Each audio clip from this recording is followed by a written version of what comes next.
প্রশ্নটা হচ্ছে যে কে মুখোশ কে মুখ আপনার বের করা খুব কঠিন। এবং আজকে ডিআই এর কাছে যদি আপনারা মায়নার জন্য লিস্ট পাঠাতে পারেন যোগ্য বলে, তাহলে সেই লিস্ট কেন আন্দোলনকারীদেরকে, কৃষক বিদ্রোহে যারা আন্দোলনকারী তাদের, শিক্ষক বিদ্রোহে আন্দোলনকারীদের সামনে রাখতে পারছেন না কেন? ডিআই এর কাছে তো আপনারা লিস্ট পাঠাচ্ছেন, তো সেই লিস্টটা আপনারা আন্দোলনকারীদের সামনে রাখুন যে হ্যাঁ এদেরকে আমরা যোগ্য মনে করছি, এরা বেতন পাবে। কিন্তু আপনারা সেটা করছেন না, বরঞ্চ মুখ্যমন্ত্রী বলছেন বেতন পেয়ে যাবেন। তার মানে যোগ্যতার প্রশ্নটা আমার কাছে ইম্পর্টেন্ট নেই, আমার আত্মসম্মানের বিষয়টা ইম্পর্টেন্ট নয়।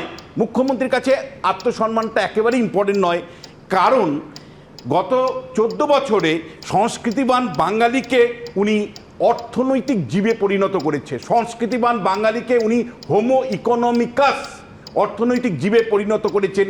কোথাও টাকার বিনিময়ে চাকরি বিক্রি করেছেন তার দল, কোথাও আবার টাকার বিনিময়ে এমএলএ এমপি থেকে শুরু করে পঞ্চায়েত সদস্যদের কিনেছেন।